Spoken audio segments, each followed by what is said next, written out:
Tonight, we journey to the ancient lands of Persia, exploring the life and rise of one of history's most remarkable leaders, Cyrus the Great. Welcome to Archive of Rest. This is a place where history becomes a gentle companion for sleep, where the stories of the past unfold slowly, like moonlight spreading across still water. Tonight's journey takes us back more than 2,500 years, to a world of vast deserts and snow-capped mountains, of ancient cities and nomadic tribes, of empires rising and falling like the sun over distant horizons. We'll walk beside a man who changed the course of human civilization, not through cruelty or destruction, but through wisdom, tolerance, and vision. Cyrus the Great built an empire that stretched from the Mediterranean Sea to the borders of India. Yet he is remembered not for the lands he conquered, but for how he treated the people within them. This is not a story of battles and bloodshed. Tonight, we focus on the quieter moments, the landscapes that shaped a civilization, the daily rhythms of life in ancient Persia, the philosophy that guided an empire, the gentle unfolding of history across generations. As you listen, let yourself drift. There's no need to remember every detail. Let the words wash over you like a warm breeze crossing the Persian plateau. Imagine the scent of cedar smoke rising from evening fires, the sound of water flowing through ancient irrigation channels, the sight of stars appearing one by one over the Zagros Mountains. Before we begin, if you enjoy these calm historical journeys, consider subscribing to Archive of Rest. We create long-form history content designed specifically for relaxation and sleep. Each video is carefully crafted to be informative yet soothing, detailed yet peaceful. Your subscription helps us continue bringing these stories to life. Now, settle into comfort. Adjust your pillows. Let your breathing slow. Release the tensions of the day. We begin our story not with Cyrus himself, but with the land that shaped him, the high plateaus and fertile valleys of ancient Persia, the tribes who wandered these lands for centuries before empires were even imagined, the older kingdoms that rose and fell, leaving behind ruins and memories and lessons for those who would come after. Persia before Cyrus was a world of small kingdoms and tribal confederations, a world where the Medes held power, where Assyrian influence still echoed through the mountains, where the future was unwritten and anything seemed possible. This is where our journey begins. In the quiet centuries before one man's vision would unite these scattered peoples into something greater than anyone had dreamed. Close your eyes now. Let the modern world fade away. We're traveling back through time to a place where history and legend intertwine, where the air smells of dust and distant rain, where the story of the Persian Empire is about to begin. The land we call Persia sits on a high plateau, cradled between mountain ranges that seem to touch the sky. To the west rise the Zagros Mountains, their peaks dusted with snow even in summer. These mountains fold and ripple across the landscape like waves frozen in stone. Deep valleys cut between them, sheltering villages and providing passage for traders and travelers moving between the plateau and the lowlands beyond. To the north stand the Alborz Mountains, even more imposing. Their highest peak, Mount Damavand, rises like a sentinel over the land. On clear mornings, its snow-covered summit catches the first light of dawn, glowing pink and gold against the deep blue sky. Between these mountain ranges stretches the Iranian Plateau. It's a land of contrasts. In some places, fertile valleys bloom with orchards and grain fields, fed by rivers flowing down from the mountains. In others, Vast salt deserts shimmer under the relentless sun, their surfaces cracked and white, inhospitable to all but the hardiest travelers. The climate here shapes everything. Summers are hot and dry. The sun beats down on the plateau, turning the earth hard and dusty. But winters bring cold winds and snow to the higher elevations. Spring arrives like a blessing, painting the valleys green and filling the air with the scent of blossoms. Water is precious here. Rivers like the Karun and the Zayande flow from the mountains, bringing life to the valleys. Ancient peoples learned to channel this water through underground tunnels called qanats, carrying it for miles to irrigate their fields and fill their cisterns. These engineering marvels, some still functioning today, allowed civilization to flourish in an otherwise harsh environment. This was the world that shaped the Persian people. Long before Cyrus was born, tribes wandered these lands. They were pastoralists, moving their flocks of sheep and goats between summer and winter pastures. They lived in tents woven from goat hair, structures that could be packed up and moved as the seasons changed. Their lives followed ancient rhythms, dictated by the needs of their animals and the availability of grass and water. These early Persians were related to the Medes, another Iranian people who lived to the north and west. Both groups spoke related languages and shared similar customs. They worshipped similar gods and told similar stories around their evening fires. But the Medes grew powerful first. By the 7th century, before the Common Era, the Medes had established a kingdom. Their capital, Ecbatana, sat in the mountains, a city of stone and timber where kings held court and merchants gathered to trade. The Median kingdom expanded, absorbing smaller tribes and territories, growing wealthy from trade and tribute. The Persians, meanwhile, remained relatively minor. They were vassals of the Medes, paying tribute and providing warriors when called upon. Their homeland, a region called Persis in the southwest of the plateau, was important but not dominant. The Persian tribes were scattered, each led by its own chieftain, united more by culture and language than by political power. Life in these early Persian settlements followed patterns established over generations. Villages clustered around water sources. Homes were built from mud brick, their thick walls providing insulation against summer heat and winter cold. Flat roofs served as additional living space in warm weather, places where families could sleep under the stars or dry fruits and grains in the sun. Men tended the flocks and worked the fields. They were skilled horsemen, learning to ride almost before they could walk. Horses were central to Persian life, valued not just for transportation but as symbols of status and wealth. A man's worth could be measured in the quality of his horses. Women managed the households, weaving cloth, preparing food, raising children. They ground grain into flour using stone mills, baked bread in clay ovens, and preserved food for the lean months.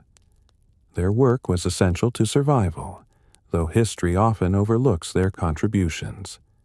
Children grew up learning the skills they would need as adults. Boys learned to ride and shoot, to care for animals, to navigate by the stars. Girls learned to weave and cook, to manage a household, to identify useful plants. Education was practical, passed down through demonstration and practice rather than formal schooling. Religion permeated daily life. The Persians worshipped many gods, spirits associated with natural forces and abstract concepts. Fire held special significance. It was seen as pure, a manifestation of divine truth.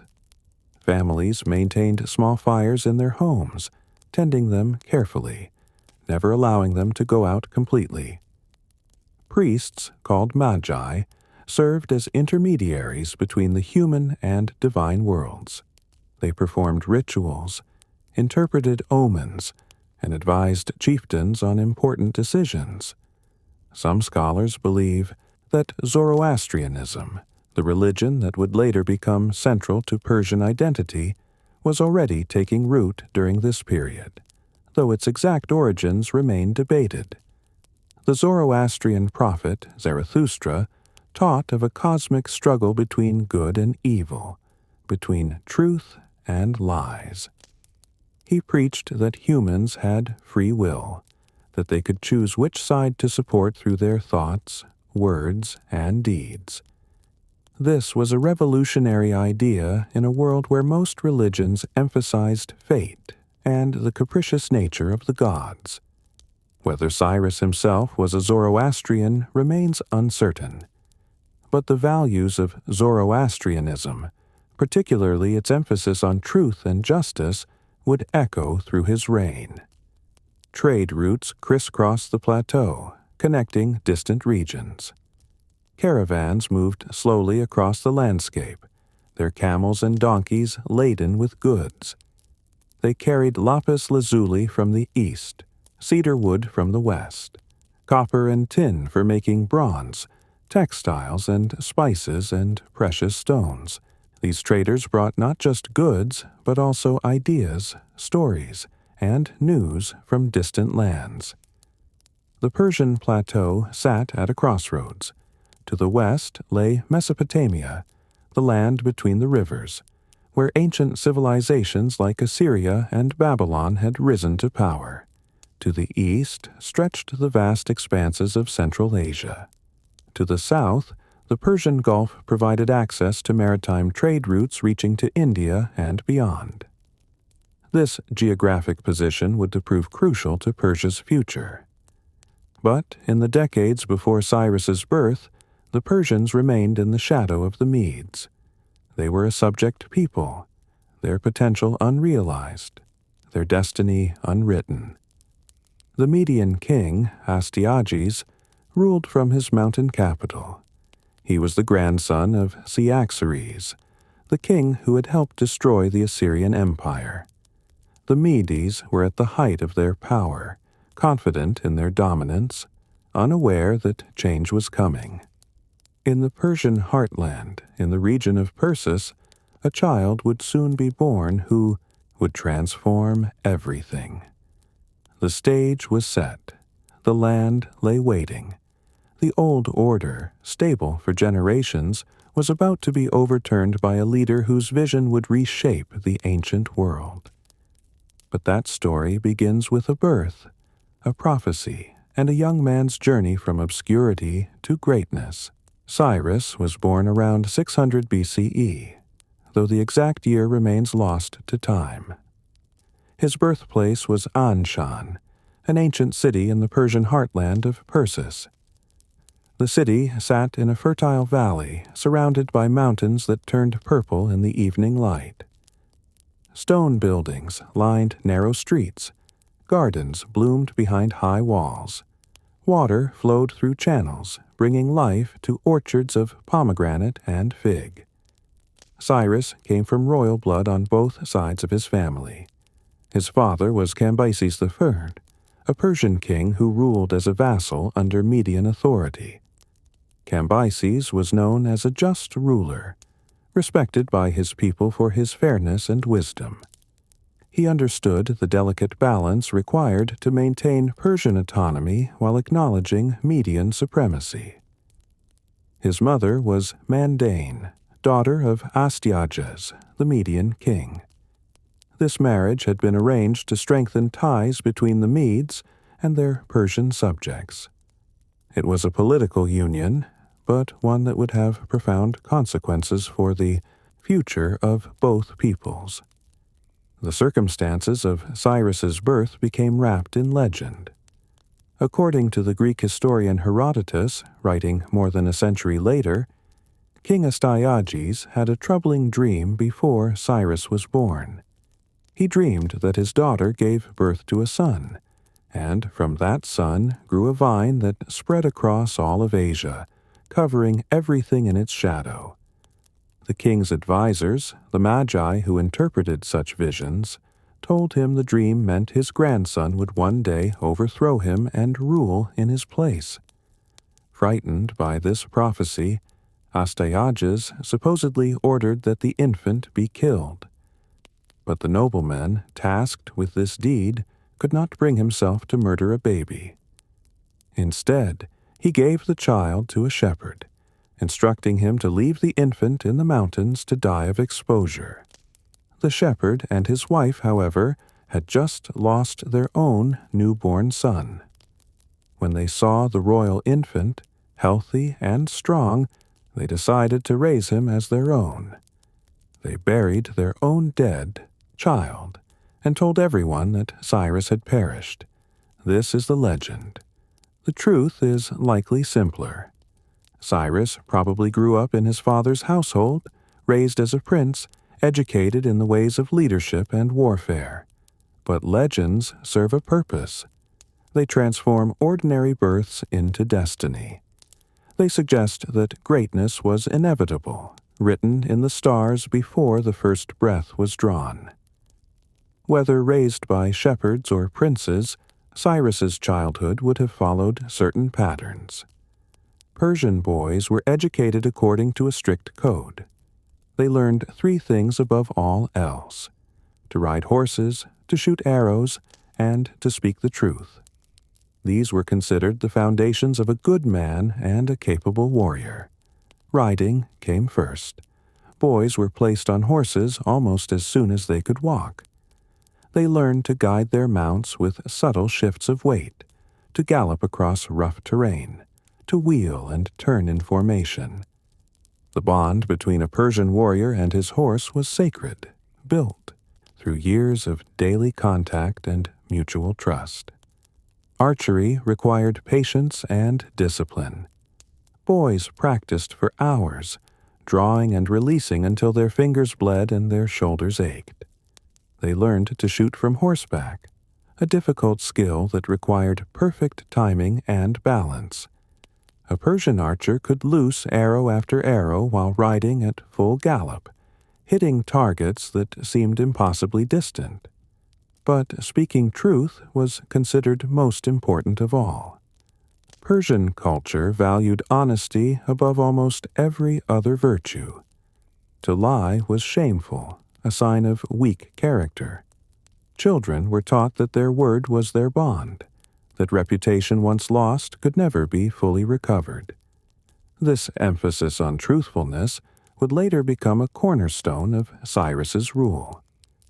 Young Cyrus would have spent his days in physical training and his evenings listening to stories. Persian culture was oral. Knowledge passed from generation to generation through tales told around fires. Old men recounted the deeds of ancestors, the movements of tribes, the locations of water sources and safe passages through the mountains. They told of heroes and monsters, of wise kings and foolish ones, of the eternal struggle between order and chaos. These stories shaped young minds. They taught values and history simultaneously. They showed what it meant to be Persian, what was expected of a leader, how to navigate the complex web of honor and obligation that bound society together. Cyrus also learned the practical skills of leadership. He studied how to manage people, how to settle disputes, how to allocate resources fairly. He learned about agriculture and animal husbandry, about trade and taxation, about the maintenance of irrigation systems and the organization of labor. A Persian nobleman was expected to understand all aspects of life, not just warfare. He learned diplomacy, how to speak to different audiences, how to find common ground between opposing parties, how to make alliances and when to break them. These skills, perhaps more than any military prowess, would define his later success. The young prince also learned about the wider world. Traders passed through Anshan regularly, bringing goods and news from distant lands. Cyrus would have heard about the great cities of Mesopotamia, about Babylon with its hanging gardens and massive walls, about the wealth of Lydia in the west where rivers ran with gold dust.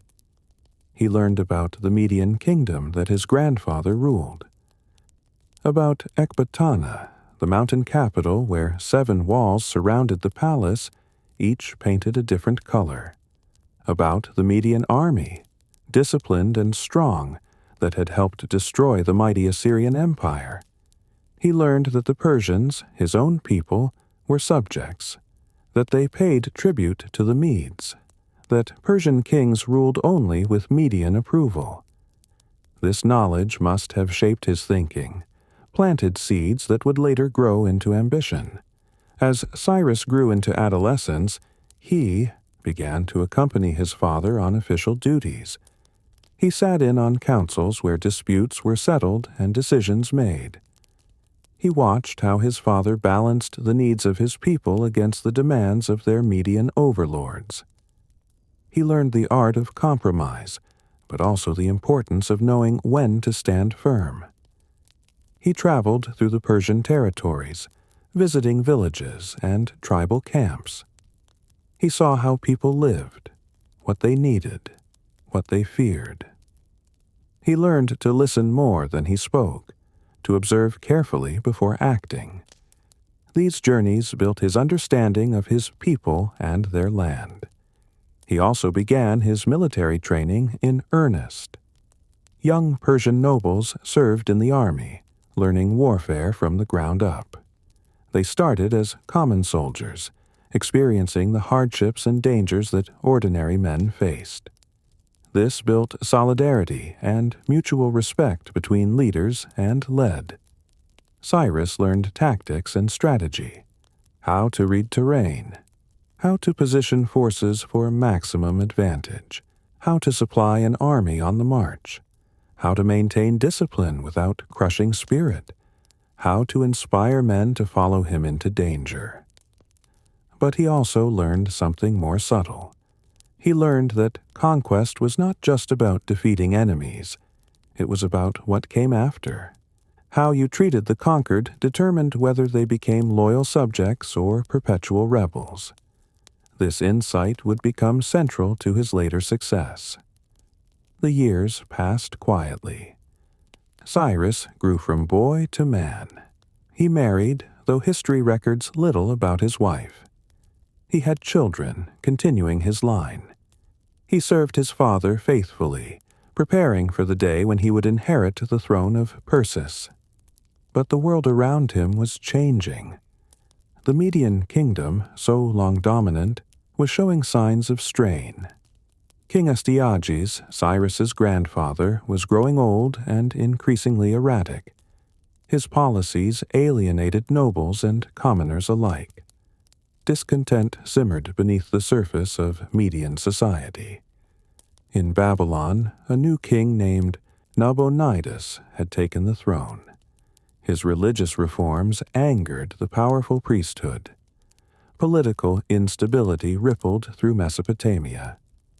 To the west, the kingdom of Lydia under King Croesus was expanding, growing wealthy from trade and the gold found in its rivers. Croesus was building alliances, preparing for conflicts to come. The old order was fracturing. The balance of power that had held for decades was shifting. And Cyrus, now a mature man, experienced in leadership and warfare, was perfectly positioned to take advantage of the coming chaos. But first, he would need to make a choice: to remain a loyal vassal, accepting Persian subordination to the Medes, or to risk everything in a bid for independence and power. The decision, when it came, would change the course of history. The rebellion began not with a battle, but with a conversation. Cyrus was in his 30s when he made his decision. He had inherited the throne of Persis from his father, ruling as a vassal king under Median authority. For a time, he played the role expected of him. he paid tribute to Ecbatana. He sent warriors when requested. He attended his grandfather's court and spoke the proper words of deference. But beneath the surface, he was building something new. Cyrus traveled constantly through the Persian territories. He visited every settlement, every tribal camp, every corner of his domain. He sat with chieftains and listened to their concerns. He shared meals with common soldiers and heard their stories. He walked through markets and observed how people lived. Everywhere he went, he asked questions and remembered the answers. He learned which tribes felt most oppressed by Median rule, which nobles resented the tribute payments, which warriors longed for a chance to prove themselves. He identified natural leaders and cultivated relationships with them. He never spoke openly of rebellion, but he planted seeds of possibility. The Persian heartland was changing under his quiet guidance. Cyrus reformed the administration of his territories. He established fairer systems for collecting taxes, ensuring that the burden fell more evenly across society. He improved the maintenance of irrigation channels, increasing agricultural productivity. He encouraged trade, reducing tariffs and providing protection for merchant caravans. These reforms made him popular. People prospered under his rule. They began to see him not just as a king, but as a leader who genuinely cared about their welfare. He also reformed the military. The Persian army had traditionally been organized along tribal lines, with each group maintaining its own structure and leadership. Cyrus began to integrate these forces, creating units that mixed warriors from different tribes. This built unity and broke down old divisions. He improved training, standardizing techniques and tactics. He ensured that soldiers were properly equipped and fairly compensated. He promoted based on merit rather than birth, allowing talented men to rise regardless of their origins. Most importantly, he led from the front. He trained alongside his men, ate the same food, endured the same hardships. This built loyalty that went beyond duty or fear. His soldiers would follow him anywhere because they trusted him completely. The landscape of Persis became a training ground. Warriors practiced maneuvers in the valleys between the mountains. They learned to move quickly across rough terrain, to coordinate attacks, to maintain formation under pressure. The sound of horses galloping and arrows striking targets echoed across the plateau. In the evenings, campfires dotted the hillsides. Men sat in circles, sharing food and stories. Officers moved among them, building camaraderie, addressing concerns, reinforcing the sense that they were part of something larger than themselves. Cyrus often joined these gatherings. He would sit with his men, listening more than speaking.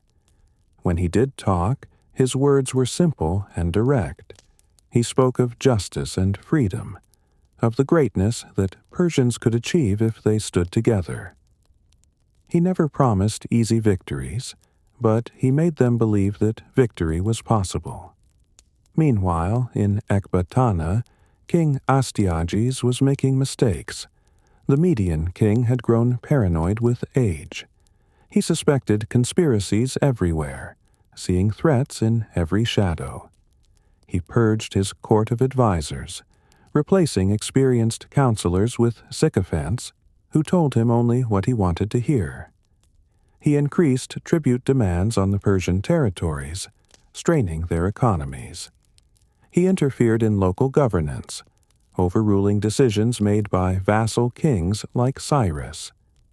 He treated the Persians with increasing contempt, forgetting that respect must be earned, not demanded. These actions alienated not just the Persians, but many Medes as well. Nobles who had served the Median crown for generations began to question their king's judgment. Military commanders worried about the stability of the realm. Even the Magi, the priests who had long supported the monarchy, grew concerned. Cyrus watched these developments carefully. He maintained his network of informants, gathering intelligence from across the Median kingdom. He learned which Median nobles were dissatisfied, which commanders might be persuaded to switch sides, which cities might open their gates to a liberating army. He also reached out diplomatically to neighboring powers. Messengers traveled to Babylon, carrying letters that spoke of mutual interests and potential alliances. Others went to the nomadic tribes of the steppes, offering trade agreements and promises of friendship. Cyrus was building a web of relationships that would support him when the time came to act. The moment of decision arrived in 553 BCE. Astyages demanded that Cyrus appear in Ecbatana to answer charges of disloyalty. The summons was a trap. The Median king had decided to remove his grandson to replace him with a more compliant ruler. Cyrus would be arrested upon arrival, possibly executed, certainly deposed. Cyrus refused the summons. Instead, he called a gathering of Persian nobles and tribal leaders.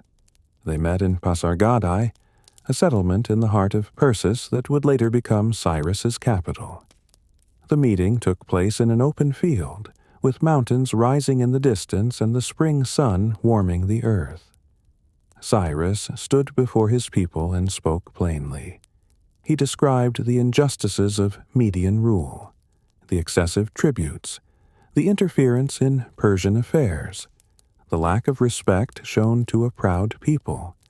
He reminded them of their ancestors, of the freedom they had once enjoyed, of the potential they possessed.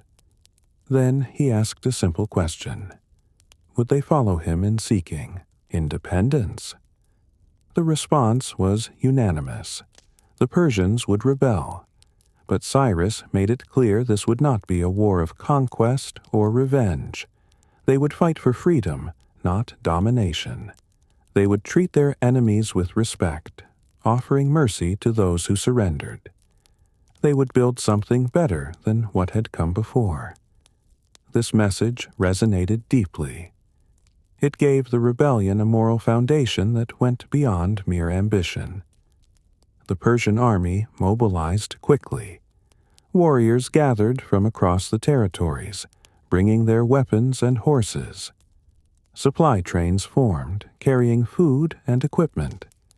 Scouts ranged ahead, mapping routes and identifying strategic positions. The army that assembled was smaller than the Median forces, but it was motivated and well-trained. Every man knew why he was fighting. Every commander understood the strategy. They moved with purpose and discipline. Cyrus led them north, toward Median territory. The landscape changed as they marched. The valleys of Persis gave way to higher plateaus. The air grew cooler. Snow-capped peaks appeared on the horizon. They passed through villages where people came out to watch, uncertain whether to cheer or hide. Cyrus made sure his army behaved impeccably. They paid for supplies rather than taking them. They respected local customs. They caused no harm to civilians. This discipline was strategic. Cyrus wanted people to see the Persians as liberators, not invaders. News of the rebellion reached Ecbatana quickly. Astyages was furious. He ordered his army to mobilize, to crush this upstart grandson and restore order. The Median forces were formidable, battle-hardened, and numerous. On paper, they should have easily defeated the Persian rebels. But Cyrus had been preparing for this moment for years. He had sent secret messages to Median commanders, appealing to their sense of justice and their dissatisfaction with Astyages. He had promised fair treatment and positions of honor in a new order. Some of these commanders had agreed to defect when the time came. The two armies met on a plain north of the Zagros Mountains.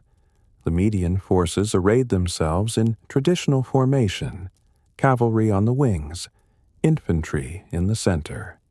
Their banners snapped in the wind. Their armor gleamed in the sunlight. They looked invincible. The Persian army was smaller but more flexible. Cyrus had organized his forces into mobile units that could respond quickly to changing circumstances. His cavalry was superb, his archers deadly accurate, and his men believed in their cause. As the armies faced each other across the field, something unexpected happened. Large sections of the Median army refused to fight. Commanders who had been in secret communication with Cyrus ordered their men to stand down. Some units actually switched sides, marching across the field to join the Persian forces. The Median army collapsed without a major battle. Astyages, seeing his forces disintegrate, fled back to Ecbatana. The rebellion had succeeded beyond anyone's expectations. But Cyrus did not pursue immediately. Instead, he sent messengers to the Median soldiers, offering them a choice. They could return home peacefully, or they could join his cause. Most chose to go home. Some, impressed by Cyrus's leadership and vision, stayed. The Persian army continued its advance, but slowly, giving cities and towns time to decide their allegiance. Most opened their gates without resistance. They had heard of Cyrus's fair treatment of those who submitted peacefully. They saw no reason to fight for a king who had lost the support of his own people. Ecbatana itself fell after a brief siege. Astyages was captured and brought before his grandson. The old king expected execution, the traditional fate of defeated monarchs. Instead, Cyrus treated him with respect. He provided comfortable quarters and allowed him to live out his remaining years in peace.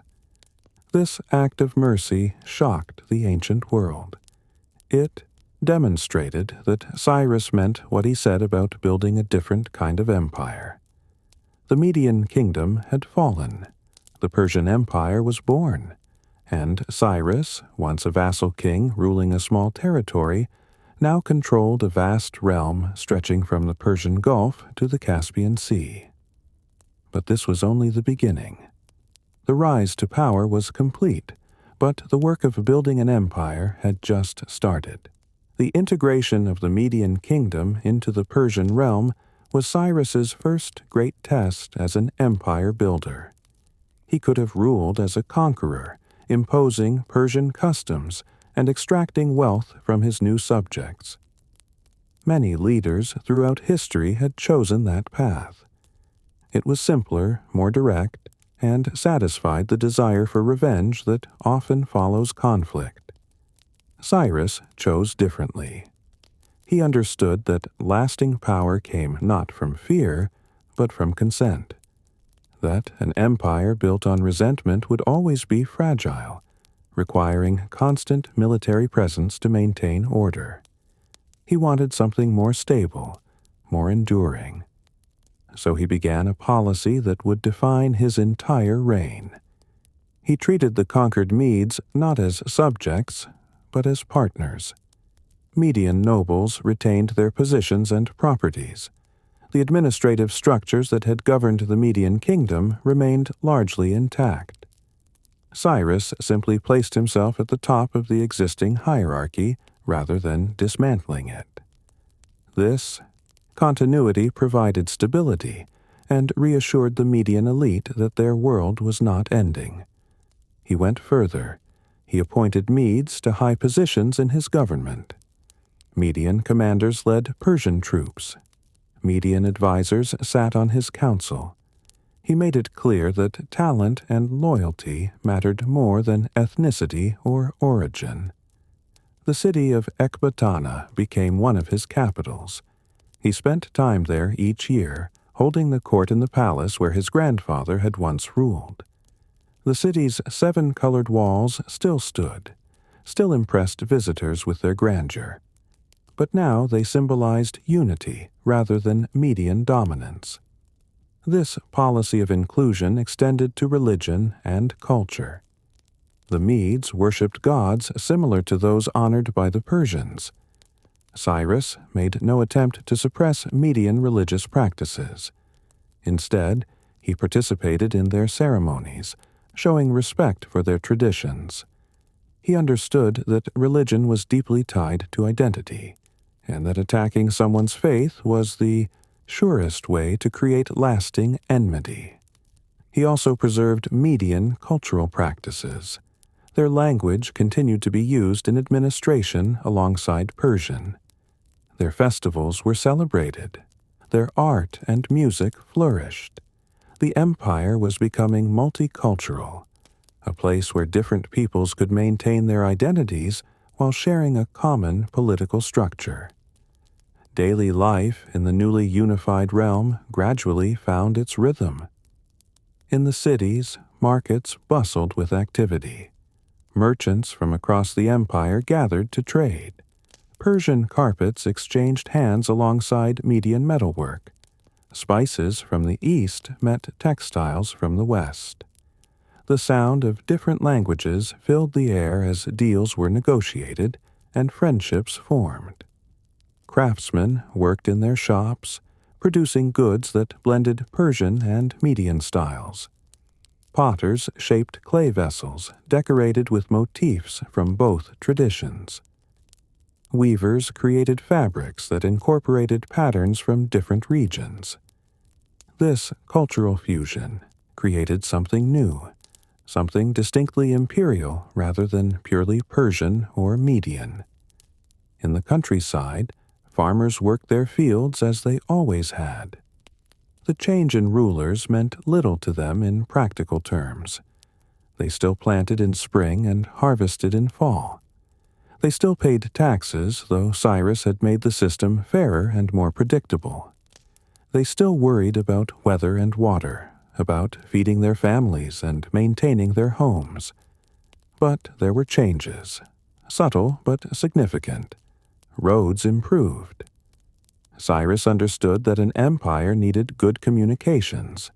He ordered the repair and expansion of existing routes, making travel safer and faster.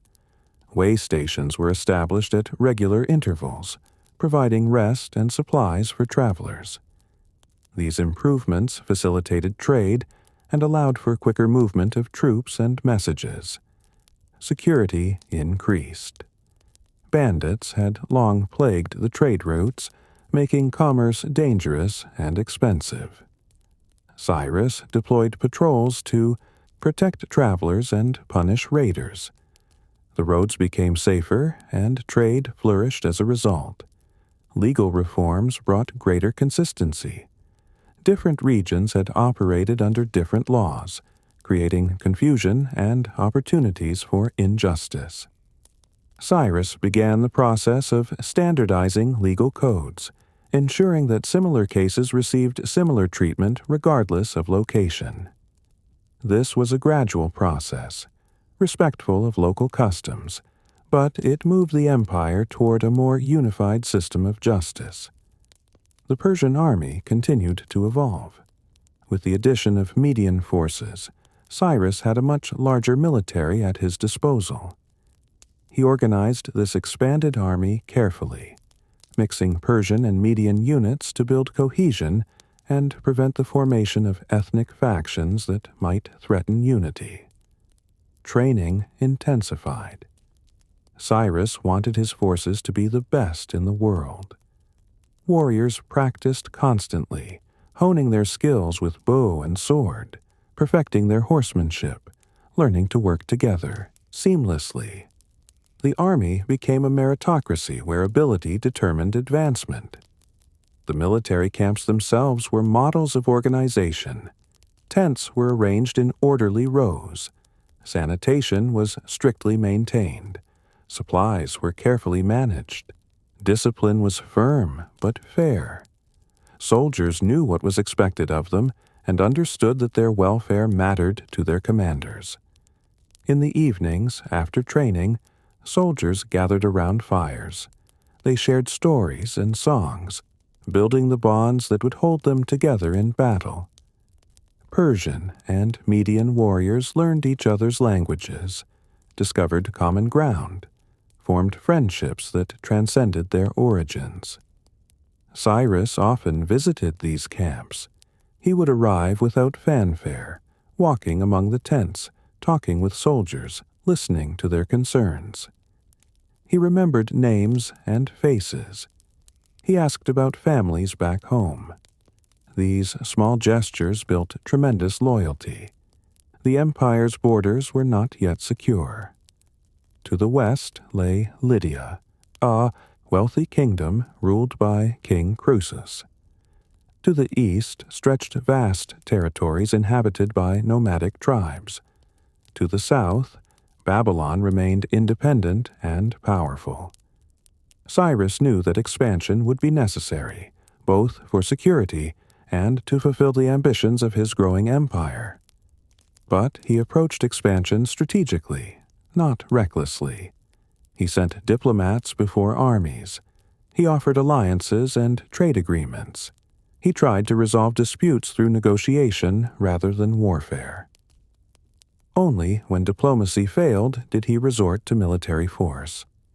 The eastern territories were gradually incorporated through a combination of diplomacy and limited military campaigns. Nomadic tribes were offered favorable terms to acknowledge Persian authority.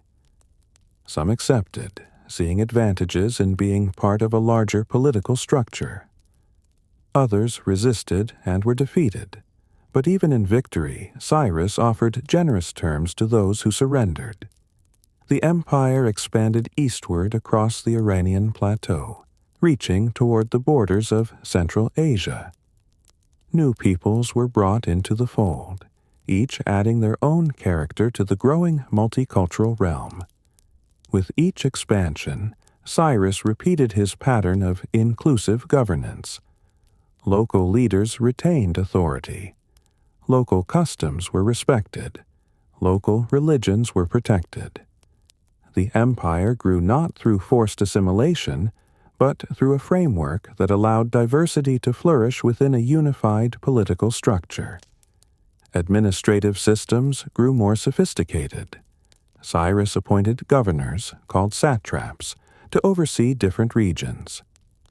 These governors had considerable autonomy, but they were accountable to the central government. They collected taxes, maintained order, and administered justice according to imperial guidelines. A system of inspectors, answerable directly to Cyrus, traveled throughout the empire. They monitored the satraps, ensuring they governed fairly and didn't abuse their power. This system of checks and balances helped prevent corruption and maintained the legitimacy of imperial rule. Communication networks expanded. Royal messengers carried orders and information across vast distances. A relay system allowed messages to travel quickly, with fresh horses and riders stationed at regular intervals. What once took weeks could now be accomplished in days. The empire was becoming an organism, complex and interconnected. Different parts served different functions, but all contributed to the whole. The diversity that might have been a weakness became a strength, as different peoples brought different skills and perspectives to the imperial project. In Pasargadae, Cyrus began construction of a new capital. The site sat in a fertile valley surrounded by mountains, with ample water from nearby rivers. It would be a city worthy of an empire, but built in a distinctly Persian style. The palace complex rose slowly, stone by stone.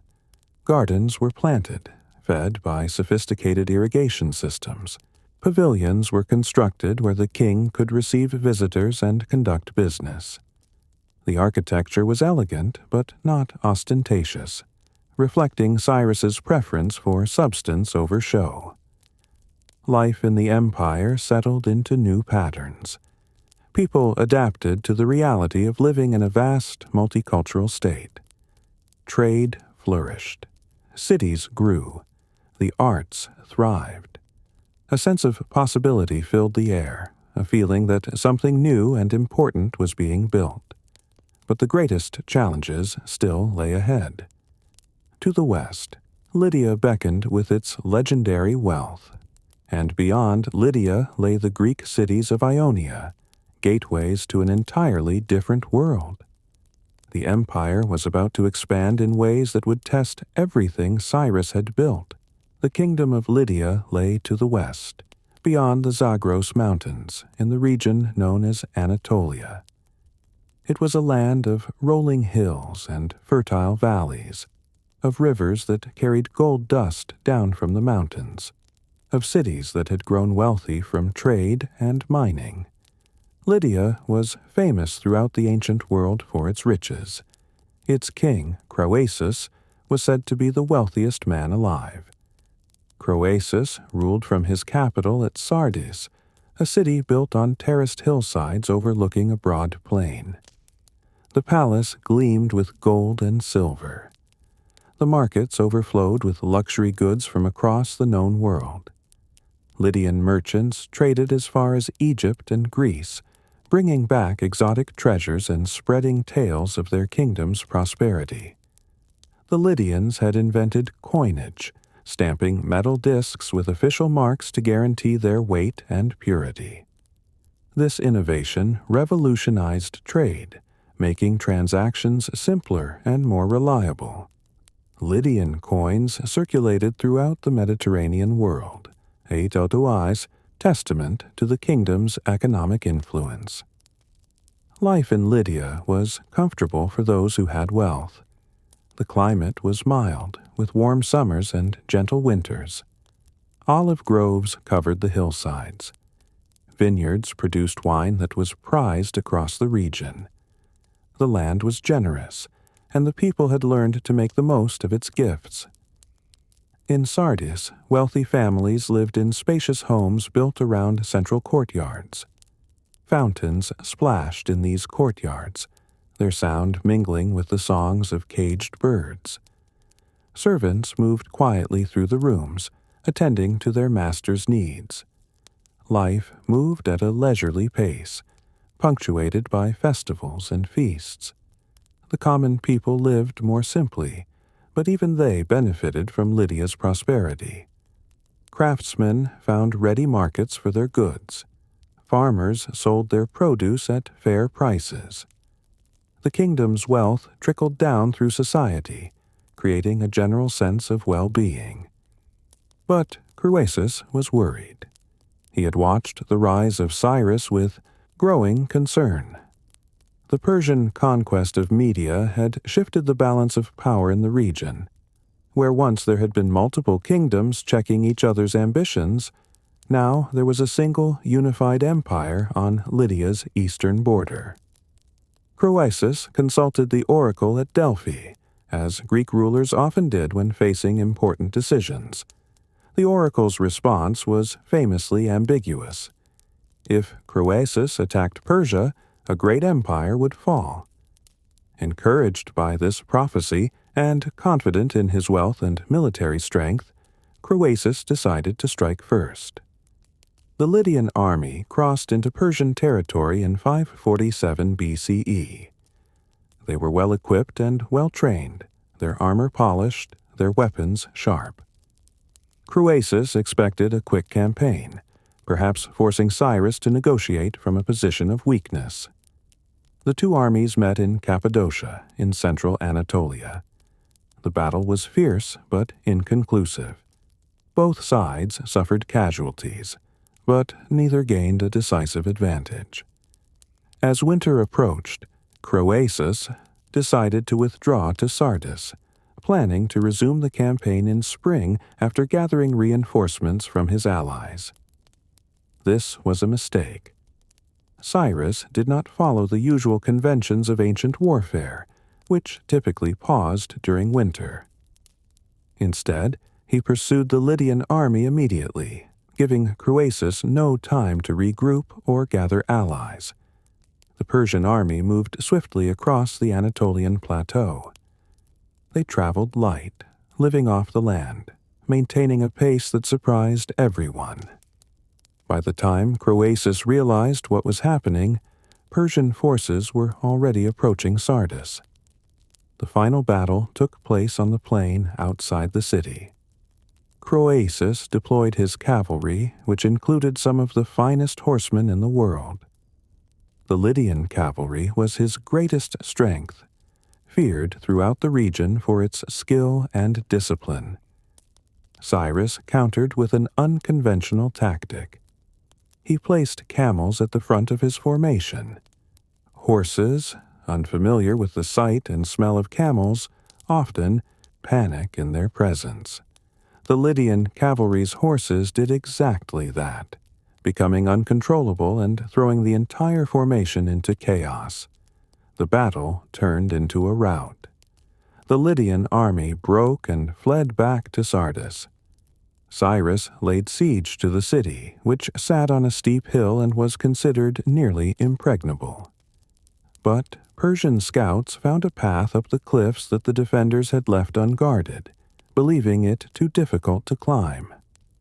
Persian soldiers scaled the heights in darkness and opened the gates from within. Sardis fell after just 14 days of siege. Croesus was captured and brought before Cyrus. The Lydian king expected execution, the traditional fate of defeated monarchs. Ancient custom held that kings who lost their kingdoms lost their right to live. But once again, Cyrus chose mercy over tradition. He spared Croesus's life and even made him an advisor. This act of clemency shocked the ancient world and added to Cyrus's growing reputation for unusual wisdom and restraint. The conquest of Lydia brought enormous wealth into Persian hands. The treasuries of Sardis were legendary, filled with gold and silver accumulated over generations. But Cyrus did not simply plunder this wealth. He used it strategically, investing in infrastructure, rewarding loyal followers, and funding further expansion. More importantly, the conquest brought the Greek cities of Ionia under Persian control. These coastal cities were centers of trade and culture, connecting the Persian Empire to the wider Mediterranean world. They would remain part of the empire for generations, serving as bridges between East and West. Cyrus applied his usual policies to the conquered territories. Local governance structures remained largely intact. Greek cities continued to manage their own affairs, though they now paid tribute to Persia and acknowledged Persian authority. Religious practices were respected. Cultural traditions were preserved. The integration of Lydia and Ionia into the empire brought new influences. Greek art and philosophy began to filter eastward. Persian administrative techniques moved westward. The empire was becoming truly cosmopolitan, a place where different cultures met and mingled. But the greatest conquest still lay ahead. To the south, in Mesopotamia, stood Babylon. Babylon was ancient even by the standards of the ancient world. It had been a great city for more than 1,000 years, rising and falling and rising again through countless dynasties. Its walls were massive, its temples magnificent, its reputation legendary. The city sat astride the Euphrates River, which flowed through its center. The famous Ishtar Gate, decorated with glazed blue bricks and images of dragons and bulls, welcomed visitors into the city. The ziggurat of Marduk, the chief god of Babylon, rose like a mountain in the city's heart. The hanging gardens, one of the wonders of the ancient world, cascaded down terraced levels, creating an oasis of green in the midst of the urban landscape. Water was lifted from the river through ingenious engineering, feeding the gardens and creating a paradise that amazed all who saw it. Babylon's markets were among the largest in the world.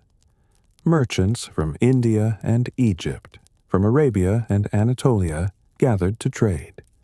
Spices and silk, ivory and incense, precious stones and rare woods changed hands. The air was thick with a dozen languages, the streets crowded with people from every corner of the known world. But Babylon was troubled. King Nabonidus had alienated the powerful priesthood of Marduk through his religious reforms. He favored the moon god Sin over Marduk, spending years away from Babylon at an oasis in Arabia. The priests and many citizens saw this as a betrayal of Babylon's traditions. Political discontent simmered. The economy struggled. The once great city was divided and weakening from within. Cyrus watched these developments carefully. He had no desire to destroy Babylon.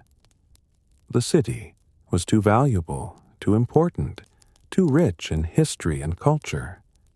But he wanted it under Persian control, both for strategic reasons and to complete his dominance of Mesopotamia. He began a propaganda campaign, portraying himself as a liberator who would restore proper worship of Marduk and respect Babylonian traditions. Messages spread through the city, carried by merchants and travelers, suggesting that Persian rule would be better than the current situation. In 539 BCE, the Persian army approached Babylon. The city's defenses were formidable. Its walls were so thick that chariots could race along their tops. The Euphrates provided water even during a siege. Babylon had withstood many attacks over the centuries, but Cyrus did not assault the walls. Instead, Persian engineers diverted the Euphrates River, lowering its level enough that soldiers could wade through the riverbed and enter the city through the water gates. The conquest of Babylon was remarkably peaceful. There was no massacre, no widespread destruction. Persian forces entered the city and took control with minimal bloodshed. Many Babylonians, tired of Nabonidus and hopeful for change, welcomed the Persians. Cyrus entered Babylon in triumph, but his triumph was carefully staged to reassure rather than intimidate. He presented himself as a legitimate ruler chosen by Marduk, not as a foreign conqueror. He participated in Babylonian religious ceremonies, showing respect for local traditions. He issued a decree, later recorded on a clay cylinder, that has become known as the Cyrus cylinder. In it, he proclaimed his respect for Babylonian gods and customs. He ordered the restoration of temples that had fallen into disrepair. He allowed peoples who had been exiled to Babylon to return to their homelands. This last provision had profound consequences. Among those allowed to return were the Jews, who had been living in Babylonian exile for decades. Cyrus permitted them to return to Jerusalem and rebuild their temple. This act earned him a unique place in Jewish history, where he is remembered as a Messiah figure, an anointed one chosen by God to free his people. The conquest of Babylon completed Cyrus's control of the Fertile Crescent. The Persian Empire now stretched from the Mediterranean to Central Asia, from the Caucasus Mountains to the Persian Gulf. It was the largest empire the world had yet seen. But size alone did not make it remarkable. What made it extraordinary was how it was governed. Cyrus had created a model of empire that respected diversity, that allowed different peoples to maintain their identities while participating in a larger political structure. In the cities and towns across this vast realm, life continued with a new sense of stability. Trade flourished under the security provided by Persian power. Roads connected distant regions. Ideas and goods flowed freely. The empire was becoming more than a political entity. It was becoming a civilization. Farmers in Mesopotamia planted their fields as they had for millennia, but now they sold their surplus to merchants who carried it to distant markets. Craftsmen in Lydia produced goods that found buyers in Persia and Babylon. Scholars in different cities corresponded, sharing knowledge across cultural boundaries. The empire was creating connections, building networks, fostering exchange. It was, in many ways, the first truly international order, a framework within which different peoples could interact peacefully and productively. Cyrus had achieved something remarkable. Through a combination of military skill, diplomatic wisdom, and genuine respect for human dignity, he had built an empire that would endure long after his death. An empire that would shape the course of history for centuries to come. The Persian Empire was vast, stretching across thousands of miles and encompassing millions of people. Managing such an enormous territory required more than military might. It required systems, structures, and policies that could maintain order while respecting the diversity of the peoples under Persian rule. Cyrus understood this from the beginning. His approach to governance was revolutionary for its time. The empire was divided into provinces, each overseen by a governor called a satrap. These satraps were usually Persian nobles, men Cyrus trusted to represent imperial interests, but they were given considerable autonomy in how they governed their territories. Each satrap was responsible for collecting taxes, maintaining order, administering justice, and providing troops when the empire needed them. But within these broad requirements, they had freedom to adapt their governance to local conditions and customs. This flexibility was crucial. The empire contained too much diversity to be governed by rigid, uniform rules. What worked in Babylon might not work in Lydia. What made sense in Persia might be inappropriate in Egypt. The satrap system allowed for local variation within an imperial framework. But Cyrus also built in safeguards against abuse of power. Royal inspectors, known as the eyes and ears of the king, traveled throughout the empire. They arrived without warning, observing how satraps governed, listening to complaints from local populations, investigating reports of corruption or injustice. These inspectors reported directly to Cyrus, bypassing the normal chain of command. This system of oversight helped keep satraps honest. They knew they were being watched, that abuses would be discovered and punished. It wasn't perfect, but it was more effective than most administrative systems of the ancient world. Military commanders were kept separate from civilian governors. A satrap controlled civil administration, but military forces in his province answered to a different commander. This division of power prevented any single official from becoming too powerful, from being able to challenge imperial authority with both administrative control and military force. The tax system was reformed to be more predictable and fair. Before Cyrus, taxation had often been arbitrary and oppressive. Conquerors would extract as much wealth as possible from subject peoples, bleeding them dry and creating resentment. Cyrus established fixed tribute amounts for each province, based on their wealth and productivity. These amounts were substantial but not crushing. They were calculated to allow provinces to prosper while still contributing to the imperial treasury. The predictability meant that people could plan, could invest in improvements knowing they wouldn't simply be taxed away. Local taxes, collected by local authorities for local needs, were kept separate from imperial tribute. This allowed communities to maintain their own infrastructure and services without everything flowing to the imperial center.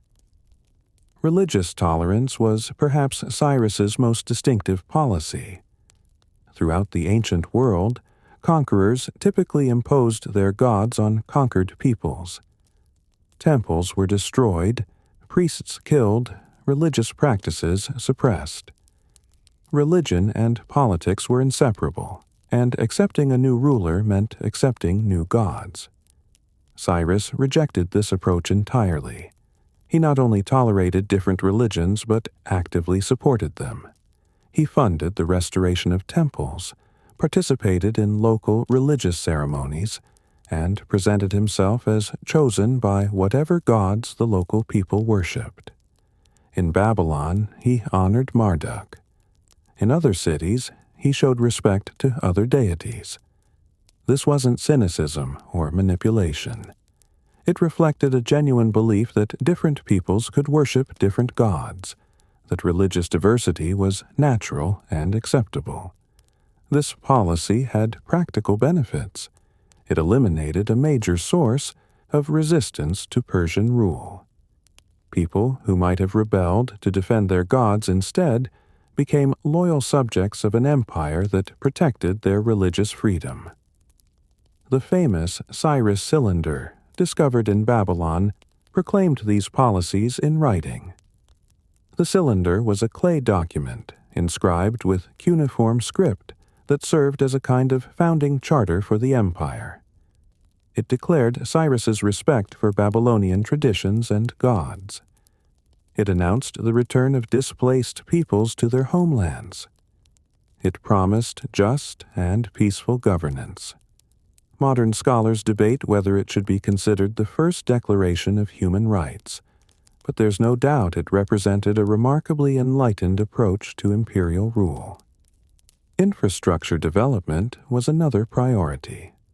The royal road, stretching from Sardis to Susa, became the empire's main artery. It was maintained by the imperial government, with way stations every 15 miles or so providing fresh horses, food, and shelter for travelers. Royal messengers could cover the entire distance in about a week, an astonishing speed for the ancient world. Other roads connected different parts of the empire, creating a network that facilitated trade and communication. These roads were patrolled, making travel safer than it had been in generations. Merchants could move goods across vast distances with reasonable confidence they would arrive safely. Bridges were built across rivers. Ferries operated at major crossings. Mountain passes were improved and maintained. The physical infrastructure of the empire made it function as a coherent whole rather than a collection of isolated regions. A postal system developed along these roads. Official messages traveled quickly via relay riders. Important news could reach the far corners of the empire in days rather than weeks or months. This rapid communication allowed the central government to respond quickly to problems and coordinate policy across vast distances. Water management received special attention. In the arid regions of the empire, water meant life. Cyrus invested in the maintenance and expansion of irrigation systems, particularly the kanat networks that brought water from mountains to valleys and plains. These underground channels, sometimes stretching for miles, were engineering marvels. They required constant maintenance to prevent collapse and keep water flowing. Imperial support for this maintenance improved agricultural productivity and won the gratitude of farming communities. Legal reforms brought greater consistency to the administration of justice. While local laws and customs were respected, certain principles were applied throughout the empire. The idea that laws should be written and publicly known, that similar cases should receive similar treatment, that justice should be accessible to all, not just the wealthy and powerful. Courts were established in major cities.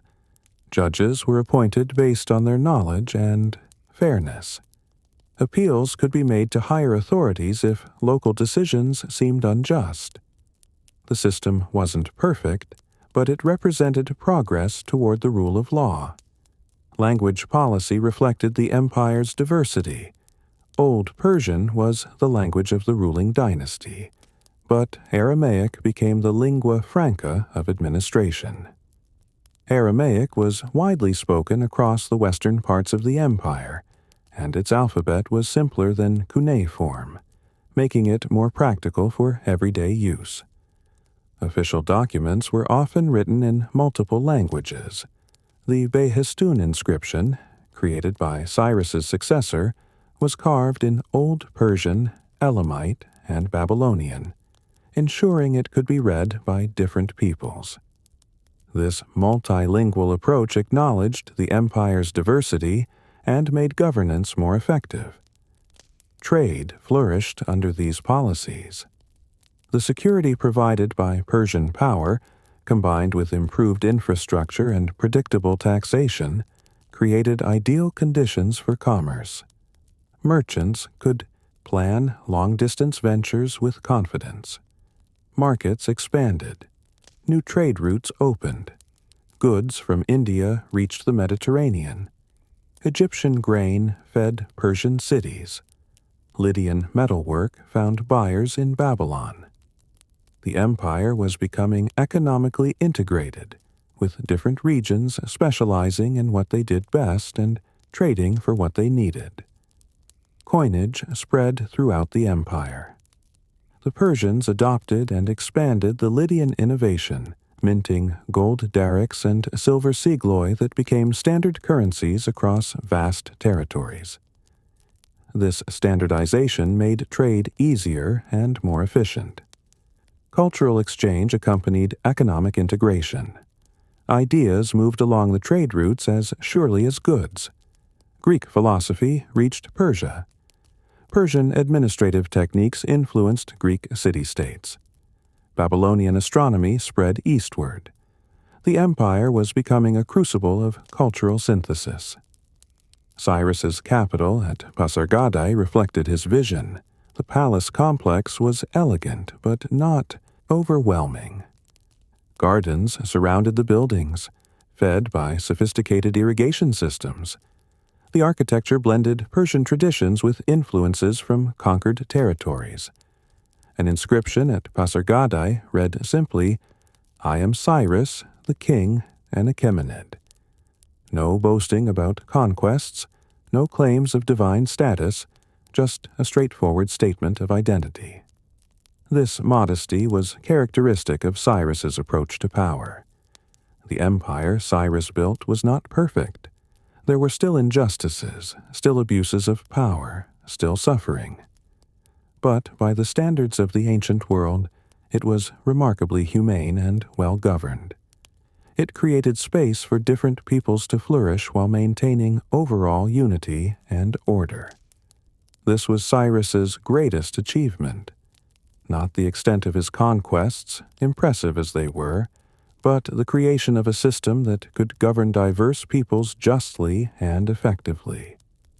A system that would outlast him and serve as a model for future empires.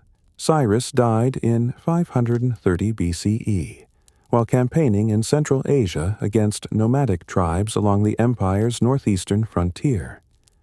The exact circumstances of his death remain uncertain. Some accounts say he fell in battle. Others suggest he died from wounds received in combat. Still, others claim illness took him. The details have been lost to time, obscured by legend and the passage of centuries. His body was brought back to Pasargadae, to the tomb he had prepared for himself. The tomb still stands today, a simple stone structure rising from a stepped platform. It lacks the grandeur of later royal monuments, reflecting Cyrus's preference for dignity over ostentation. An inscription once adorned the tomb, recorded by ancient writers, though now lost. It read, "O man, whoever you are, and wherever you come from, for I know you will come. I am Cyrus who won the Persians their empire. Do not therefore begrudge me this bit of earth that covers my bones. These words, if authentic, capture something essential about Cyrus. Even in death, he spoke with simplicity and directness. He acknowledged his achievements but claimed only a modest resting place. There was no boasting, no demand for eternal worship, just a quiet request to be left in peace. The empire he left behind was the largest the world had yet seen. It stretched from the Aegean Sea to the Indus River, from the Caucasus Mountains to the Arabian Desert. Millions of people lived under Persian rule, speaking dozens of languages, worshipping countless gods, following innumerable customs. But Cyrus's legacy was more than territorial extent. It was the model of governance he established, the principles he embodied, the vision he pursued. His successors built on the foundation he laid. His son Cambyses conquered Egypt, adding the ancient land of the pharaohs to the empire. Darius the Persian, who came to the throne after a brief period of instability, expanded the empire further and refined its administrative systems. Darius created the satrap system in its mature form, dividing the empire into 20 provinces, each with clearly defined responsibilities and tribute obligations. He standardized weights and measures, facilitating trade across the empire. He completed the royal road and built new highways connecting distant regions. But Darius was following Cyrus's blueprint. The principles of religious tolerance, respect for local customs, and inclusive governance remained central to Persian imperial policy. The Achaemenid Empire, as it came to be known, continued to operate according to the vision Cyrus had established. The empire endured for more than 2 centuries after Cyrus's death. It survived wars with Greece, internal rebellions, and succession crises. It remained the dominant power in the Near East until Alexander the Great conquered it in the 330s BCE. Even Alexander, who destroyed the Achaemenid dynasty, was influenced by Cyrus's example. He visited Cyrus's tomb and ordered it restored after finding it had been vandalized. He adopted Persian administrative techniques and tried to blend Greek and Persian cultures in his own empire. The model Cyrus created continued to shape how empires were governed. Later, empires looked back to Cyrus as an exemplar of wise rulership. The Parthians and Sasanians, who ruled Persia after the Greek period, claimed to be restoring the glory of the Achaemenid Empire. They invoked Cyrus's name and tried to emulate his policies. In Jewish tradition, Cyrus holds a unique place. The Hebrew Bible calls him God's anointed, a Messiah chosen to free the Jewish people from Babylonian captivity. The book of Isaiah prophesies his coming and his role in allowing the Jews to return to Jerusalem and rebuild their temple. This biblical portrayal influenced how later generations understood Cyrus. In Jewish, Christian, and Islamic traditions, he appears as a righteous ruler, a Gentile king who nonetheless served divine purposes. His reputation transcended the Persian world and became part of the broader religious and cultural heritage of the West. Greek writers, despite being enemies of Persia, often praised Cyrus. Xenophon wrote the Cyropaedia, a fictionalized biography that presented Cyrus as an ideal ruler. Though not historically accurate, it influenced political thought for centuries, shaping ideas about leadership and governance. Herodotus, the Greek historian, devoted substantial portions of his histories to Cyrus and the Persian Empire. While his accounts mixed fact and legend, they preserved stories about Cyrus that would otherwise have been lost. Through Herodotus, knowledge of Cyrus reached the classical world and eventually modern times. The principles Cyrus embodied influenced political philosophy across cultures. The idea that rulers should govern justly, that they should respect the customs and beliefs of their subjects, that power should be exercised with restraint and wisdom. These concepts can be traced back to the Persian model. The Cyrus cylinder, rediscovered in the 19th century, became a symbol of human rights. While modern scholars debate whether it should be interpreted as a declaration of universal rights, there's no question that it represents an unusually enlightened approach to governance for its time. In modern Iran, Cyrus is a national hero. His tomb at Pasargadae remains a pilgrimage site. Iranians visit to honor the founder of the first Persian Empire, to connect with their ancient heritage, to remember a time when Persia was the greatest power in the world. But Cyrus's legacy extends beyond Iran. He demonstrated that empires could be built on something other than fear and oppression, that diversity could be a strength rather than a weakness, that respecting people's dignity and autonomy could create more stable and enduring political structures than brutal subjugation. These lessons remain relevant. In our own time, when questions of how to govern diverse societies peacefully remain urgent, Cyrus's example offers insights. Not answers, perhaps, but a reminder that tolerance and respect are not signs of weakness, but foundations of lasting power. The Persian Empire eventually fell, as all empires do. But the ideas it embodied, the model of governance it created, the vision of a multicultural society united by shared political structures while maintaining cultural diversity, these survived. They influenced the Hellenistic kingdoms that succeeded the Persian Empire. They shaped Roman imperial policy. They echoed through Byzantine and Islamic empires. They contributed to the development of modern concepts of tolerance and human rights. Cyrus himself would likely be surprised by his enduring fame. He was a practical man, focused on solving immediate problems, building something that would last beyond his lifetime. He succeeded beyond anything he could have imagined. More than 2,500 years after his death, his name is still known. His tomb still stands. His example still inspires. The shepherd boy who became a king, the vassal who became an emperor, the conqueror who chose mercy over vengeance. His story continues to resonate. In the quiet of night, when we reflect on what makes a life meaningful, what makes leadership worthy of respect, what allows civilizations to flourish, we might think of Cyrus, not as a perfect man, for he was not, but as someone who tried to build something better, who succeeded in creating an empire that was more just and humane than most, who left the world a little better than he found it.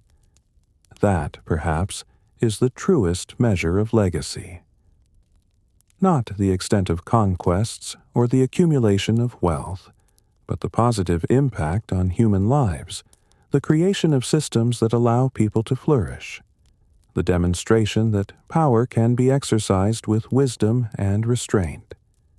Cyrus the Great achieved this, and in doing so, he earned a place in history that time has not diminished. Our journey through ancient Persia comes to a close now, like the sun setting over the Zagros Mountains. We have walked beside Cyrus the Great, from his birth in the Persian heartland to his final resting place at Pasargadae. We have watched an empire rise, not through cruelty and destruction, but through wisdom, tolerance, and vision. We have seen how one man's choices shaped the lives of millions and influenced the course of history for millennia. The story of Cyrus and the Persian Empire reminds us that leadership can take many forms, that power need not corrupt, that respecting others' dignity and autonomy creates stronger bonds than fear ever could.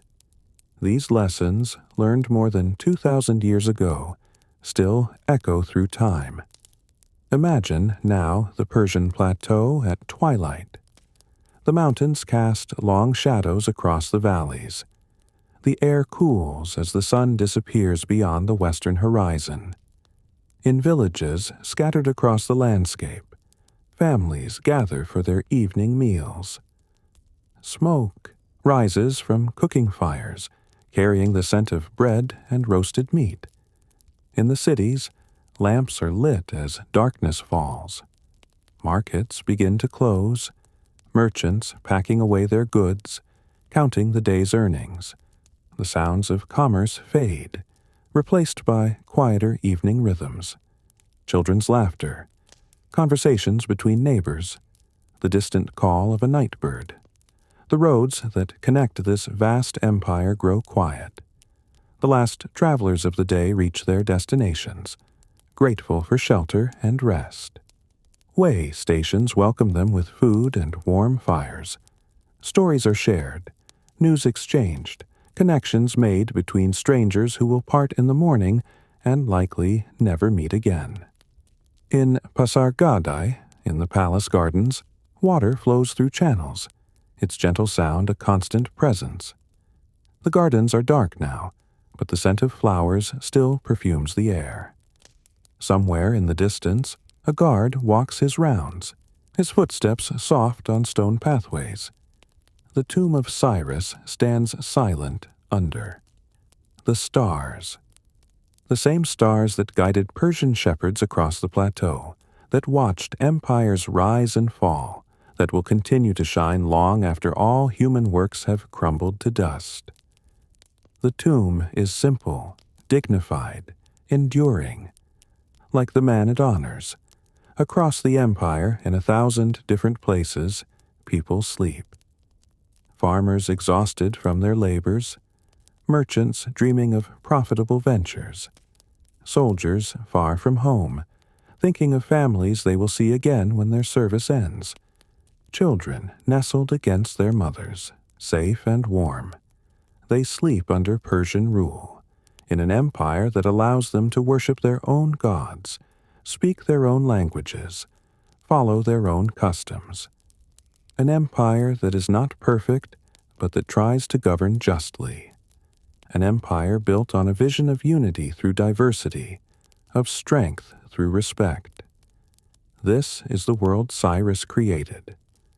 A world where different peoples could live together peacefully, where trade and ideas could flow freely, where human dignity was recognized and protected. It was an achievement remarkable for any age, but especially for the ancient world, when might typically made right and conquerors showed no mercy. Let these images accompany you now as you drift toward sleep. The mountains of Persia, ancient and unchanging. The rivers flowing from their heights, bringing life to the valleys below. The roads connecting distant places, making the vast empire feel smaller, more connected. Think of the people who walked those roads. The merchants and soldiers, the pilgrims and messengers, the ordinary men and women going about their lives in extraordinary times. They are long gone now, their names forgotten, their stories lost. But they lived and loved and worked and dreamed just as we do. The Persian Empire they inhabited was real. The stones of Pasargadae can still be touched. The tomb of Cyrus still stands. The legacy of tolerance and wise governance still influences how we think about power and leadership. The past is not truly past. It lives on in what it created, in the lessons it teaches, in the inspiration it provides. As you close your eyes, let go of the details. You need not remember dates or names or the sequence of conquests. What matters is the feeling, the sense of a time and place very different from our own, yet connected to it by the common threads of human experience. Rest now. Let the story of Cyrus and ancient Persia fade into the background of your consciousness. Let it become part of your dreams if dreams come. Or let it simply be a gentle companion as you drift into deeper sleep. Thank you for joining us on this journey through history. Here at Archive of Rest, we believe that the past can be a source of peace, that learning can be relaxing, that history told gently can help us find the calm we need in our busy modern lives. If you enjoyed this exploration of the Persian Empire and the life of Cyrus the Great, consider subscribing to Archive of Rest. We create these long-form historical journeys regularly, each one designed to inform and soothe, to educate and relax. But for now, simply rest. Let the ancient world fade away. Let the present moment fade as well. There is nothing you need to do, nowhere you need to be. Just breathe slowly, relax completely, and allow sleep to come in its own time. The story is complete. The journey is finished. Cyrus the Great has taken his place in history, and you have walked beside him for a while. Now it is time to let go, to release everything, to sink into the peaceful darkness of sleep. Good night. Sleep well, and may your dreams be as vast and peaceful as the Persian plateau under a starlit sky.